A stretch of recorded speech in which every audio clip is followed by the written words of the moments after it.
Romans 8:28. And we know that in all things God works for the good of those who love him, who have been called according to his purpose. Don't focus on the size of your problem. Focus on the size of your God. You were made to reflect God's glory. So shine. If you can't change it and God has allowed it, then find out how to prosper in it.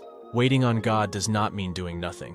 It means not going outside of his will while you do something. I can't say it will never rain if you follow Jesus, but I can say that if you keep your eyes on him, he will cover you when the storms hit. In order to transform what you do, you must first transform how you think. Sometimes God rescues us from things. Sometimes he rescues us out of things. And sometimes he changes us in things. Let him choose. He knows best.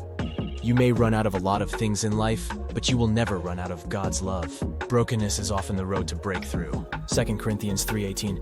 And we all, who with unveiled faces contemplate the Lord's glory, are being transformed into his image with ever-increasing glory, which comes from the Lord, who is the Spirit. The Apostle Paul is speaking about the transformation that happens to believers as they interact with God. The imagery of with unveiled faces implies openness and receptiveness. It suggests that believers have direct access to experiencing the presence and glory of the Lord without hindrance. The verse emphasizes the act of contemplating or reflecting on the glory of the Lord.